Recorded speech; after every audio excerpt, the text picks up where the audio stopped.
Here's how to thread your sewing machine. First, get a spool of thread in the color that you want to sew with. Then, take the spool cap off of the spool pin and put the spool of thread onto the spool pin.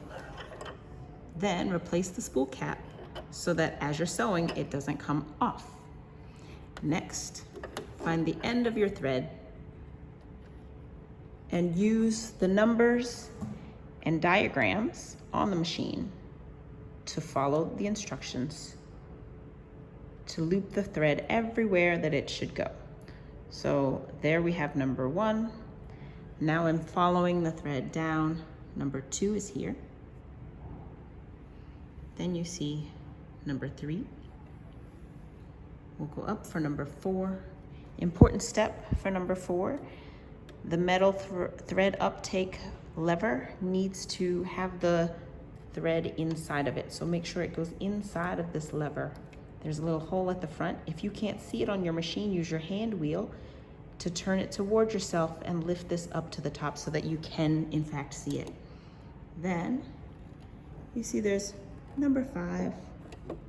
And then the final step is to loop your thread through here. There's just a little hook at the back. Loop your thread through there. And the last step is to thread your needle. So the eye of the needle is here. And just like you would with a hand sewing needle, the end of your thread should go in the front side of the sewing needle and come out the back so that you can pull it all the way through and thread it. Just like that. So that you pull the thread through and then you have a tail of thread going towards the back of the machine. That's how you thread your sewing machine. On the top, the bottom thread is a little bit different.